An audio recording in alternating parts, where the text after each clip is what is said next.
कि जो भी ट्रांजैक्शन आप कर रहे हो, चाहे वो गेमिंग ऐप से है, चाहे वो P2P से है, चाहे वर्क फ्रॉम होम के नाम पर है, या फिर कोई ट्रेडिंग ऐप से है, ये सारे ट्रांजैक्शन ऑनलाइन हो रहे हैं, ऑफलाइन नहीं हो रहे हैं। ऑनलाइन ट्रांजैक्शन को मिटाना या छुपा पाना बिल्कुल असंभव है। इसलिए अगर आप साइबर सेल से या बैंक से किसी भी प्रकार का झूठ बोलेंगे कि जो पैसा आया है वह कहीं और से आया है, और बाद में इन्वेस्टिगेशन के द्वारा बैंक या साइबर सेल के द्वारा यह बात पकड़ी जाती है कि यह पैसा आपको गेमिंग ऐप से आया है, तो फिर आप पूरी तरह से शक के दायरे में आ जाएंगे कि इन्वेस्टिगेशन के दौरान आपने झूठ क्यों बोला था। और झूठ बोलने के कारण आसानी से आप कानून के लपेटे में आ सकते हो। इसलिए इस बात का पूरी तरह से ख्याल रखें कि कभी भी झूठ ना बोलें।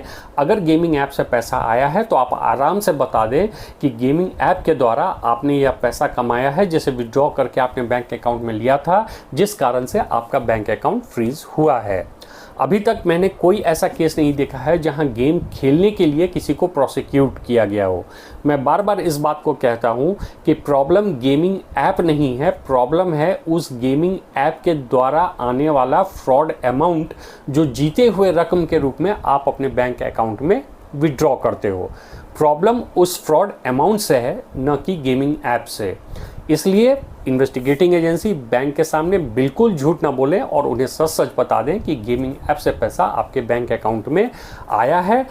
जहां तक बात रही कार्रवाई की, तो जो कार्रवाई पहले होनी थी वही होगी। इसके अलावा गेमिंग ऐप खेलने के लिए अलग से आप पर किसी भी प्रकार की कोई कार्रवाई इन एजेंसियों के द्वारा नहीं की जाएगी। मैं फिर से रिपीट कर दूं, प्रॉब्लम गेमिंग ऐप नहीं है, बल्कि वो फ्रॉड अमाउंट है जो गेमिंग ऐप के द्वारा आपके बैंक अकाउंट में आ जाता है।